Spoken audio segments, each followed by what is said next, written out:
السلام عليكم ورحمة الله وبركاته. أسعد الله أوقاتك بكل خير. أهلا وسهلا فيكي. معايا أنا خديجة برهان في برنامجك أنا وأنتي. اليوم راح أتكلم معاكي عن موضوع تربية البنات، تحديدا يعني تربية البنات. سبحان الله، في تربية البنات دائما في مفاهيم كثيرة جدا نحن ما ننتبه لها. طبعا في الإسلام نحن نعرف إيش معنى تربية البنت. النبي صلى الله عليه وآله وسلم إيش قال؟ من عال جاريتين حتى تبلغا كنت أنا وهو كهاتين في الجنة. ففي تربية البنات في أجر عظيم جدا اللي هو مرافقة النبي صلى الله عليه وآله وسلم في الجنة، وهذه من أعظم النعم. والبنات كمان مثل ما ذكرهم النبي صلى الله عليه وسلم هم حجاب من النار. طيب ليش الإسلام أولى أهمية كبيرة جدا لمسألة تربية البنات وما ذكر هذا الكلام في تربية البنين؟ أول سبب لأنه البنت كانت قبل مجيء الإسلام تعامل معاملة سيئة جدا. من سوء المعاملة أنها تدفن وهي حية، لأنه يشوفوها أنه هي عار، وأنه هي ناقصة، وأنه هي مشكلة، وأنه هي أزمة، وأنه هي غير مقبولة بوجودها في الحياة. فكان عندهم تصورات جاهلية عظيمة جدا. لكن لما جاء الإسلام رفع من قدر المرأة وعزها وكرمها، فجعلها عرض يجب أن يصان. وأمر الأب والابن والأخ والعم والخال والجد وكل رجل في العائلة أن يحافظ على هذه المرأة ويصونها ويلبي طلباتها، فكرمها وأكرمها، فجعل بالعكس الجميع في خدمتها. ما راح أطول في الكلام عن فضل تربية البنات، لأنه هذا موضوع يعني أعتقد أنه هو مفهوم ومعروف، وممكن الواحد يرجع له من خلال مصادر أخرى يعني. لكن أنا حابة أتكلم عن تربيتنا نحن الحالية لبناتنا. كيف إحنا قاعدين نربي بناتنا؟ إيش الطريقة اللي قاعدين نتبعها في تربية البنات؟ إيش الأسلوب اللي قاعدين نتبعه أثناء تربية البنات؟ وهل نحن بالفعل قاعدين نربي بناتنا بطريقة صحيحة ولا لا؟ وليش صار عندنا بنات يعني عنيفات جدا، أو بنات يكرهوا إن هم بنات أساسا، تقول كل واحدة فيهم يا ليتني ولد؟ إيش الخلل؟ اليوم نحن في تربية بناتنا يجب أن نكون أكثر حرص واهتمام شديد جدا في تربيتهم وتوجيههم وإرشادهم، أكثر حتى من الولد بشوية. والسبب أنه أنا وإنتي اليوم كأمهات مع الأسف الشديد نرتكب نفس الخطأ اللي مر علينا في تربيتنا كبنات، يعني في عائلاتنا. يعني كثير من الأمهات يربوا بناتهم زي ما هم تربوا، بدون ما يشعروا، بدون تخطيط، بدون تفكير أساسا. فتلاقي الأم تعامل بنتها بطريقة نفس الطريقة اللي كانت تعاملها بها أمها أو اللي شافتها في أثناء تربيتها، وتطلب من بنتها نفس الطلبات وتنظر لها نفس الشيء وتقارنها بنفسها لما كانت صغيرة. فتقول دائما أنا لما كنت في عمرك ما كنت أسوي كده، أنا لما كنت في عمرك كنت أسمع الكلام، أنا لما كنت في عمرك كنت أفعل وأفعل وأفعل، وهكذا. ويستمر هذا المسلسل. فتبدأ الأم تربي بنتها زي ما تربت بدون ما تفكر، يعني هي تفكر نفسها أنه هي جالسة تربي بنتها تربية متطورة أو حديثة. أي نعم، ممكن تكون بنتها بتدرس في مدرسة يعني أفضل بكثير وقاعد تحصل على تعليم أفضل من اللي حصلت عليه الأم، لكن داخل البيت وفي طريقة المعاملة لا شعوريا الأم بتعامل بنتها بنفس الطريقة التي اتربت هي عليها، فتضع لها القوانين والقواعد وما يجب وما لا يجب وما هو مسموح وما هو غير مسموح. طيب هل هذا خطأ مثلا في تربية البنت؟ نحن الآن ما قاعدين نتكلم عن إنه خطأ ولا صحيح، لكن بمراجعة بسيطة جدا لمسألة تربيتنا البنات نحن نلاقي نفسنا نحن نربيهم بنفس الطريقة. طيب أي جانب أنا يعني أقصد أني أنا أتكلم فيه في موضوع التربية؟ البنات في العادة في أثناء تربيتهم وتوجيههم وإرشادهم يعني في جوانب معينة لازم نحن نعطيها أهمية أثناء تربية البنت. يعني مثلا زي إيش؟ عندنا جوانب النفسية للبنت، مهم جدا نحن ندرك إيش هي الجوانب النفسية. البنت اليوم كيف تنظر للحياة، كيف تنظر لأبوها، كيف تنظر لأمها، كيف تنظر لنفسها، كيف تنظر للواقع هذا كله، كيف قاعدة تتعامل معاه، إيش المدخلات، إيش الأفكار اللي قاعدة تدخل لها من جهات كثيرة جدا غير أبوها وأمها، من خلال الأجهزة، من خلال التربية، من خلال الصديقات، من خلال الميديا، من خلال الواقع اللي تعيشه والأشخاص اللي تقابلهم في حياتهم. ففي أشياء كثيرة جدا دخلت وأثرت على نفسية البنت. فعندنا الجوانب النفسية مهمة جدا إدراكها وفهمها. لذلك إحنا نلاقي البنات في عمر صغير جدا ممكن يصابوا بالاكتئاب، ممكن عندهم حالة حزن، ممكن تلاقي البنت عندها نظرة تشاؤمية للحياة، وهذه غريبة جدا يعني. وإحنا ما نقدر نفهم هذا الشيء ولا نحن نقدر نتعامل معه، لذلك نزيد الطين بلة بالضغط النفسي على هذه البنت. عندنا جوانب ثانية اللي هي الجوانب العاطفية. نحن مثلا نغفل كثير جدا الجانب العاطفي عند البنت. الجانب العاطفي إن هي امرأة أساسا أو أنثى، فبالتالي هي أرق عاطفة من الولد، فإحنا نغفل هذا الشيء ونشوف إنه هو نقص. فالبنت لما تظهر شوية عاطفة زيادة أو حساسية زيادة أو تتفاعل أو تنفعل وتبكي من أي أمر، على طول نحن نمنعها ونقول لها لا خليكي قوية، إيش اللي تبكي، ليش التصرفات هذه، فنشعرها أنه عاطفتها هذه عيب يجب أن يغطى أو يستر. فطبعا طريقة التعامل مع هذا الجانب العاطفي يأثر تماما عليها في المستقبل. وعندنا طبعا الجوانب الجسدية بالنسبة للبنات. البنات أسرع في تعلم أي شيء جسديا، حتى يعني هم وجدوا أنه البنت تتكلم أسرع من الولد، وتمشي أسرع من الولد، تتعلم المهارات أسرع من الولد. طبعا هذا الأسرع ليش؟ لأنه طبيعة البنت فسيولوجيا وجسديا مختلفة تماما عن الولد، فبالتالي طبيعي جدا أن هي تكون أسرع. لكن نحن ما قاعدين نلاحظ الأسرع هذا، وإذا لاحظنا مع الأسف الشديد أن احنا ما قاعدين نتعامل معاه بطريقة لائقة.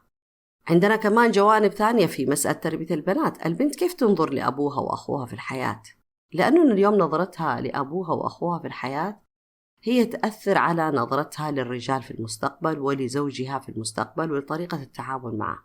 هل هذا الشيء نحن بالفعل نعطيه أهمية كمربين كأمهات وآباء ولا لا؟ عشان كذا قاعد أقول أنا تربية البنت هذه الأيام هي تربية تحتاج أن نحن نراجعها، نحتاج أن نحن نفهم كيف لازم نربي البنت في الوقت الحالي فيما يتناسب مع التحديات اللي قاعدة تواجهنا. بالإضافة إلى ذلك طبعا احنا عندنا البنات اللي عايشين في بيئات غير مسلمة، أو خلينا نقول في الغربة، طيب، أو في أرض المهجر. هذولا كمان لحالهم بيواجهوا تحديات شديدة جدا. كيف لازم نربيهم؟ لازم نوقف اليوم وقفة حقيقية في فهم كيف تربى البنت، كيف نحن نربي البنات. ما في داعي نتصرف مع موضوع تربية البنات كأنه شيء نظري، يلا تربية البنت تربيها على الحجاب، على الصلاة، على كذا على كذا. لا، مو من هذا الباب، إنما من باب آخر جدا كبير جدا لازم ننظر له. ننظر اليوم إنه تربية البنت تحدي كبير جدا جدا جدا، ويجب اليوم أنا أكون على قدر التحدي. خليني أتوقف معاكي فاصل صغير وأرجع أكمل لك كيف لازم نربي البنت هذه الأيام، وكيف لازم ننظر لمسألة التربية، وإيش لازم نسوي أثناء ما نحن بنربي البنات بطريقة مختلفة لواقع مختلف.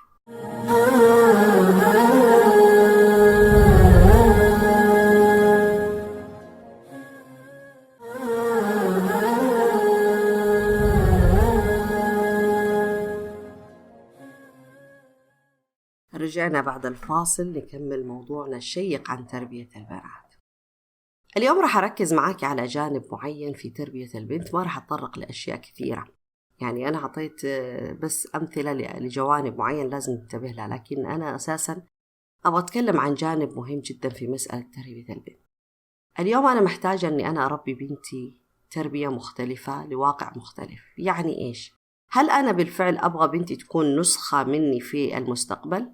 مع الأسف الشديد هذا اللي احنا نلاحظه، أن احنا نسخ من أمهاتنا، مو تقليل من أمهاتنا ولا تقليل من قدرهم ولا من تربيتهم، لا، لكن الواقع الجديد يحتاج أن أنا يكون عندي بنت قوية قادرة أن هي تحمل مسؤولياتها، قادرة أنها تكون واثقة من نفسها، قادرة أن هي تتخذ قراراتها بطريقة صحيحة، قادرة على أنها تقدر تضيف شيء على الحياة، أنها تكون شيء في هذه الحياة. لما أقول شيء في هذه الحياة ما أقصد فيه أنه من ناحية أكاديمية، لكن تكون إضافة مختلفة، تكون امرأة مختلفة. أكيد أنا وإنتي نقرأ كثير عن النساء المؤثرات في الحياة. هذول النساء المؤثرات في الحياة نساء السلف الصالح، النساء في الواقع الحالي نساء قويات مؤمنات مسلمات. لما نقرأ عنهم في رأيك هم ليش صاروا بهذا الشكل؟ إيش اللي خلاهم يكونوا مؤثرات ومساهمات في مسألة التغيير وناشطات ومتعلمات وقادرات على إحداث تغيير في هذا العالم وترك بصمة لهم؟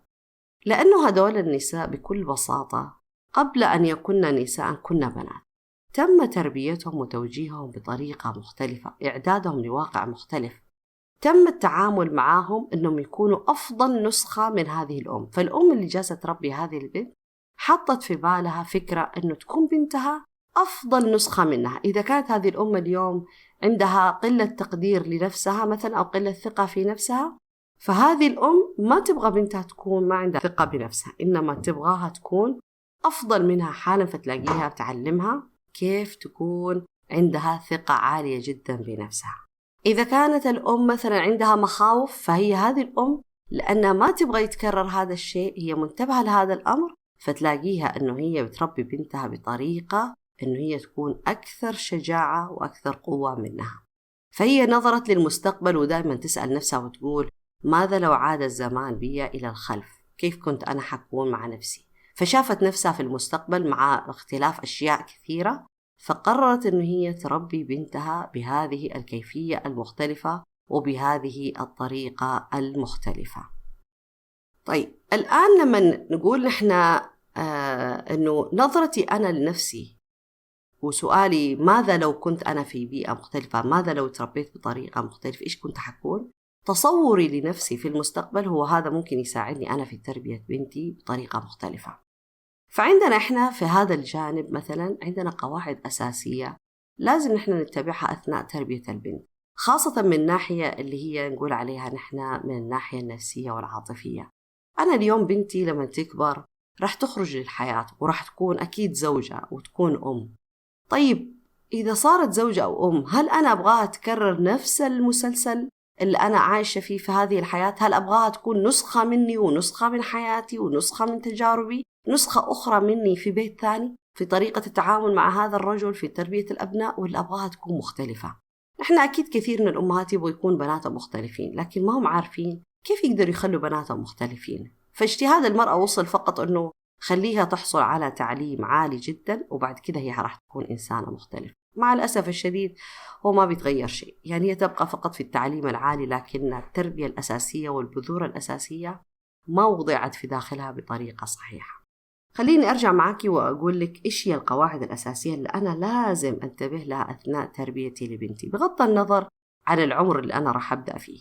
ممكن أبدأ أنا من عمر 5 سنوات في اتباع هذه القواعد، ممكن أبدأ قبلها حد، لكن أهم شيء أن أنا ما أكون متأخرة في فهم هذه القواعد وفي تطبيقها أثناء تربية بنتي. من القواعد الأساسية في تربية البنات أنه أربي بنتي على الاحترام والثقة بالنفس.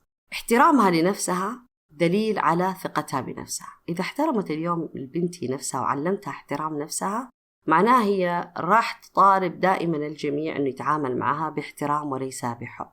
طب إيش الفرق بين الاحترام والحب؟ لأنه التعامل بالحب ربما ينتج عنه سوء التصرف وسوء التعامل معها وسوء تقديرها، لكن التعامل معها باحترام وتقدير لمكانتها ومنزلتها حيتطلب النظر لوضعها وتقديرها. طب إيش الفائدة من أني أنا أربي اليوم بنتي على الاحترام والثقة بالنفس؟ أنا إذا عودت بنتي أول شيء، كيف أعلمها أول شيء الاحترام؟ أنا لازم أعود بنتي إنه لما تطلب أنتبه لطلباتها واستمع لطلباتها. ما أقول مثلا لا أنت لسه صغيرة وما عندنا وما يحتاج تطلبي وطلباتك كثيرة، لا ما يحتاج كل هذا الكلام. حتى لو هو صحيح أنا أقول بيني وبين نفسي، لكن ما سمعها إياه. خليها تطلب وتطلب وتطلب طالما هي عندي وتتمنى أشياء كثيرة جدا. فهنا الطلب ما في داعي منه، يعني ما في داعي أن أنا أقف عليه، ولا أني مثلا أقول لها لأي سلوك أنت لازم تستحي زيادة، لازم تسوي كذا ولازم تفعلي هكذا ولازم ولازم ولازم أحط لها الخطوط. طيب هل أنا مفروض ما أسوي زي كذا أو أني أنا أسوي زي كذا؟ المفروض أنه أنا بنتي لما أجي أربيها أكون متقبلة للكلام اللي هي هتقوله. إذا طلباتها كثيرة أخليها تطلب دائما، ما في مشكلة. العبرة مش بالطلب، العبرة بالتنفيذ. ممكن تطلب 100 شيء، لكن هل لازم أنا ألبي 100 شيء؟ ممكن ألبي شيئين فقط والباقي مو مهم. لكن أنا بعلمها مهارة أنه هي تتحدث بما تريد، تتكلم باللي تبغاه، تطلب اللي تبغاه. والمطالب اللي احنا نتكلم عليها مو قصدنا عليها المطالب المادية، إنما حتى مطالب الحياة. أبغاكم تحترموني، طيب أنا زعلانة، أحتاج حب، أحتاج حنان، أحتاج رعاية، أحتاج اهتمام منكم. لما تقول هذا طلب، فهي لما تتعلم أنها هي تطلب، معناها هي تبدأ تدرك ما تحتاجه في هذه الحياة. هذا الشيء طبعا لما تبدأ تمارسه من البيت، لما تتزوج اليوم ما راح تعاني صعوبة في حياتها الزوجية. ليش؟ طيب كثير نسمع إحنا اللي تزوجوا تطلب من زوجها الحنان والحب والعناية والرعاية والاهتمام. طيب كيف هي بتطلبها؟ بتطلبها من خلال تقديم التنازلات، فتقدم تنازلات في حياتها وتصبر على سوء الخلق وسوء التعامل والضرب والإهانة والبهدلة، فقط لأجل أنه هذا الرجل في لحظة هدوء وصفاء رح يمنحها اللي هي تحتاجه. فأنا اليوم لما بنتي تخرج من البيت وهي ما تشبعت من مسألة الطلبات وتحقيق طلباتها، رح تتأثر في هذا القرار في حياتها الزوجية. فحنلاقيها تتعامل مع زوجها بخضوع، فتخاف تطلب منه، تخاف تقول له، وإذا قال لها لا ما عندي خلاص تقبل، ما تناقشه في قراراته، ما تاخذ وتعطيه معاه. فحتى لما يهينها ويبهدلها تشوف إنه هذا طبيعي. يعني ليش؟ لأنه هي كمان وضعها ما كان أحسن في بيت أهلها. إحنا دائما نقول إيش؟ الإنسان لما يفقد شيء في بيت أهله ما رح يحصله بيت برا بيته، لكن دائما حيطلبه في الحياة. فنظير إنه يحصل على هذا الشيء رح يقدم تنازلات كثيرة جدا. فالبنت اللي ما حصلت على الاحترام وتقدير الذات والثقة بالنفس العالية والحب في بيت أبوها وأمها، لما تخرج بيت زوجها حتخرج وهي جوعانة لهذا الحب، فحتقبل من الرجل إيش ما يقدم لها. هي حتقدم تنازلات كثيرة فقط حتى يعطيها الإحساس هذا، حتى لو كان مؤقت. فإحنا إذن لنا يد وسهم، ونتحمل جزء من مسؤولية المشاكل اللي تحدث في بيوت بناتنا مع أزواجهم. والسبب أنا اليوم ما قاعد أعلم بنتي كيف تتعامل مع زوجها بطريقة صحيحة متوازنة بدون تقديم تنازلات ما لها داعي في الحياة. القاعدة الثانية في مسألة تربية البنات اللي هي إيش؟ لا تنتقدي بنتك كثير ولا تعدلي في سلوكياتها. يعني تلبس لبس لا تلبسي هذا اللبس، تفعل شيء لا تسوي هذا الشيء، اجلسي زي الناس، لا تقولي، لا تفعلي، لا تضحكي، لا تسوي شعرك كذا، لا تتسرحي بهذا الشكل، لا تتكلم بهذه الطريقة. كثرة الانتقاد هذه، وكمان عندنا بعض الأحيان انتقادات إنه إيش، واحدة تكون مثلا قصيرة، أنتي قصيرة، أنتي دبة، أنتي كذا. التركيز عليها في هذا الجانب، إعطاء الملاحظات والانتقادات وتعديل السلوكيات، هذه كلها تخلي البنت تفقد ثقتها بنفسها. ليش؟ لأنه تشعر أنه هي طالما أنه أمي ما حبتني زي ما أنا وما تقبلتني زي ما أنا، فطبيعي جدا أنه ما في أحد راح يتقبلني. فلما يكون عندها هذا الشعور بمجرد خروجها للحياة ومع أول رجل يتقبلها بكل ما فيها، أو امرأة تتقبلها أو فتاة تتقبلها زي ما هي راح تحبهم وتتعلق فيهم. ومعنى تحبهم وتتعلق فيهم معناها أنه هي راح تخضع لهم وتسمع كلامهم. فهنا يجي الانحرافات. من فين يجي انحراف البنات اليوم؟ من أنه هي عارفة تماما أن أمها ما تتقبلها. أنتي طول الوقت نايمة، أنتي طول الوقت واقفة قدام المراية، أنتي ما يهمك أنك تساعدي في البيت، ما يهمك إلا نفسك، عدلي جلوسك، البسي زي الناس، ملابسك هذه ما هي كويسة، ما تعرفي تختاري الملابس، ما تعرفي تسوي كذا، ما تعرفي تنجحي في هذا الشيء. كل هذه الأشياء اللي احنا نقولها بشكل تلقائي جدا هي تشكل بناتنا من الداخل. لذلك لما يخرجوا للحياة هم يبحثوا عن القبول في عيون الآخرين. فمن باب أولى إذن أنا اليوم بنتي ما أعدل على سلوكياتها. طب إيش أسوي لما أشوفها لابسة مثلا لبس غير لائق؟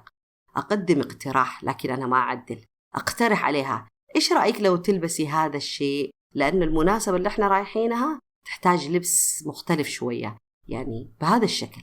لبسك هذا حلو، لكن لو تضيفي له هذه الشغلة إيش رأيك فيها؟ مجرد اقتراح، يعني أحافظ على الشيء الأساسي وأقدم اقتراح.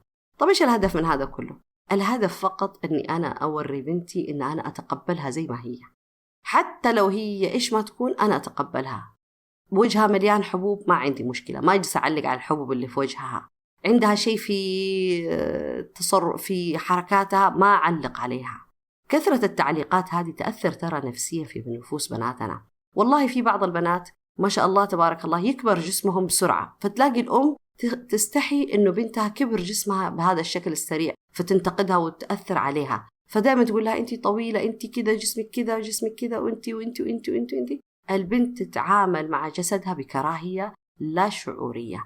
فبطبيعة الحال لما تروح عند زوجها إيش حتنظر له؟ لو قال لها إيش ما يقول حتقول صح كلامه، أصلا أهلي يقولوا كذا. طب هي ليش تقول صح كلامه؟ لأنه أكثر ناس تثق فيهم في الحياة هم أبوها وأمها. فإذا اليوم الأب والأم ما هم قادرين إنه يكونوا يتقبلوا بنتهم، طبيعي جدا إنه هي هتقبل أي كلام سيء ومهين لها في الحياة. ثالث قاعدة مهمة جدا في مسألة تربية البنت إن إحنا نعلمها الاستقلالية وتحمل المسؤولية، يعني تحمل قراراتها.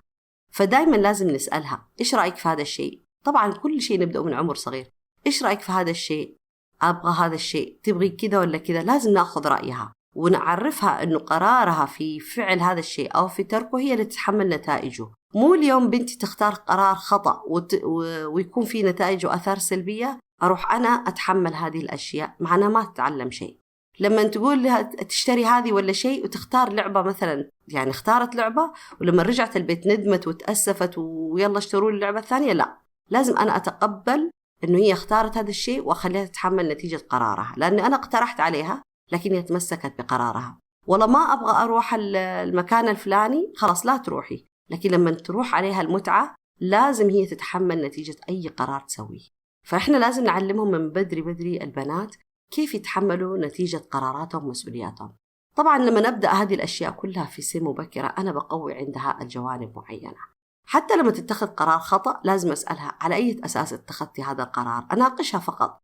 إيش الفائدة من المناقشة؟ مو الفائدة أنه هي ترتكب الشيء الصواب، لكن الفائدة أني أنا اليوم لما أناقشها هو أقصد فيها أن أعلمها طريقة التفكير وطريقة اتخاذ القرارات وطريقة استخدام حواسها. أنت إيش تشعري؟ كيف تبغي هذا الشيء؟ عشان كذا البنت لما تيجي تنخطب وتبغى تتزوج تحتار، تسأل أمها أنت إيش رأيك يا أمي؟ أو أنت إيش رأيك يا أبويا؟ لازم نحن نسألها أنت إيش تبغي؟ إيش اللي عاجبك؟ إيش اللي مو عاجبك؟ إيش يقول لك إحساسك؟ لازم نستخدم هذه الأشياء والأساليب في الكلام معها حتى تكون قادرة إنه هي تتحمل مسؤولية قرارها وتتعلم كيف الواحد يتخذ قرار وكيف يفكر وكيف يستخدم حواسه أثناء اتخاذ القرارات. طبعا الكثير من القواعد نحن محتاجينها أثناء تربية بنتنا، بس إنما ذكرتنا اليوم في يعني أهم 3 أشياء تأثر في بناتنا اليوم. لازم نحن ننتبه للبنت في البيت، ما عاملها تعاملي في تربيتها زي تعامل الولد.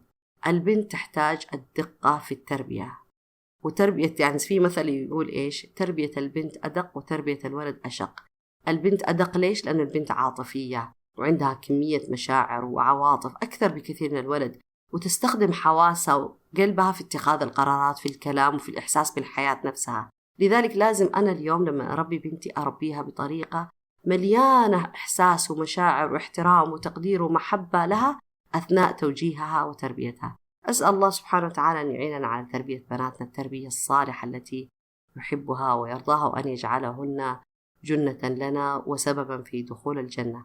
حتى موعد لقائي معك المرة القادمة أتركك في حفظ الله ورعايته، في أمان الله.